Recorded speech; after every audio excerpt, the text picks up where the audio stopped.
wabarakatuh. Kami di sini dari Fakultas Ekonomi dan Bisnis jurusan Manajemen akan mempresentasikan tentang pajak e-commerce. Di sini saya Saria sebagai moderator. Tapi sebelumnya saya akan menjelaskan tentang pajak e-commerce. Pajak e-commerce merupakan pemungutan pajak terkait transaksi sistem elektronik seperti pada platform marketplace maupun e-commerce. Dan materi selanjutnya akan disampaikan oleh Ina Robi. Pada tanggal 11 Januari 2019, pemerintah telah menerbitkan Peraturan Perlakuan Perpajakan e-commerce. Peraturan ini diterbitkan untuk memberikan kepastian terkait aspek perpajakan bagi pelaku bisnis yang melaksanakan kegiatan bisnis atau penjualannya melalui sistem elektronik. Peraturan ini disahkan pemerintah melalui Menteri Keuangan yang telah menerbitkan Peraturan Menteri Keuangan Nomor 210 PMK 10 Tahun 2018 tentang perlakuan perpajakan atas transaksi perdagangan melalui sistem elektronik. Pajak e-commerce. Dalam peraturan ini, pemerintah tidak menetapkan jenis atau tarif pajak baru bagi pelaku e-commerce, namun semata-mata terkait tata cara prosedur pemajakan yang dimaksudkan untuk memberikan kemudahan administrasi dan mendorong kepatuhan perpajakan pelaku e-commerce demi menciptakan perlakuan yang setara dengan pelaku usaha konvensional.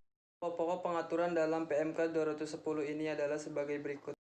Bagi pedagang dan penyedia jasa yang berjualan melalui platform marketplace. 1. Memberitahukan nomor pokok wajib pajak kepada pihak penyedia platform marketplace. 2. Apabila belum memiliki NPWP, dapat memilih untuk 1. Mendaftarkan diri untuk memperoleh NPWP, atau 2. Memberitahukan nomor induk kependudukan kepada penyedia platform marketplace. 3. Melaksanakan kewajiban terkait PPh sesuai dengan ketentuan yang berlaku, seperti membayar pajak final dengan tarif 0,5% dari omset dalam hal omset tidak melebihi 4,8 miliar dalam setahun. Keempat, dikukuhkan sebagai pengusaha kena pajak dalam hal omset melebihi 4,8 miliar dalam setahun dan melaksanakan kewajiban terkait PPN sesuai ketentuan yang berlaku. Kewajiban penyediaan platform marketplace. 1. Memiliki NPWP dan dikukuhkan sebagai PKP. 2. Memungut, menyetor, dan melaporkan PPN dan PPh terkait penyediaan layanan platform marketplace kepada pedagang dan penyedia jasa. 3. Memungut, menyetor, dan melaporkan PPN dan PHP terkait penjualan barang dengan milik penyediaan platform marketplace sendiri. 4. Melaporkan rekapitulasi transaksi yang dilakukan oleh pedagang pengguna platform. Bagi e-commerce di luar platform marketplace, yaitu pelaku usaha yang melaksanakan kegiatan perdagangan barang dan jasa melalui online retail, kelas feed ads, daily deals, dan media sosial wajib mematuhi ketentuan terkait PPN, PPNBM, dan PPh sesuai ketentuan yang berlaku. Peraturan ini akan efektif berlaku pada 1 April 2019. Sebelum itu, DJP akan melaksanakan sosialisasi kepada para pelaku e-commerce termasuk penyediaan platform marketplace dan para pedagang yang menggunakan platform tersebut.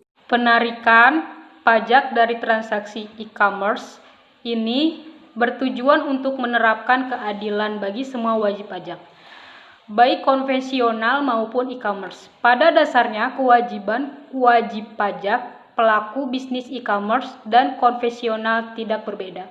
Baik penjual maupun pembeli dapat dikenakan pajak sesuai dengan ketentuan perundang-undangan perpajakan yang berlaku. Para pelaku e-commerce harus menghitung pajak mereka, menyetor serta melaporkan dan membuat e-faktur bila sudah dikukuhkan menjadi pengusaha kena pajak. Jika pajak dari transaksi e-commerce tidak diberlakukan, akibatnya adalah tidak diimplementasikannya prinsip keadilan dalam penegakan hukum. Kemudian apa yang terjadi? Tentu saja persaingan antara perusahaan menjadi tidak seimbang karena beban pajak yang tidak merata. Oleh karena itu, pajak e-commerce dapat dikatakan sebagai alat pemerataan pendapatan masyarakat. Semoga materi yang kami sampaikan dapat bermanfaat bagi kalian. Sekian dan terima kasih. Wassalamualaikum warahmatullahi wabarakatuh.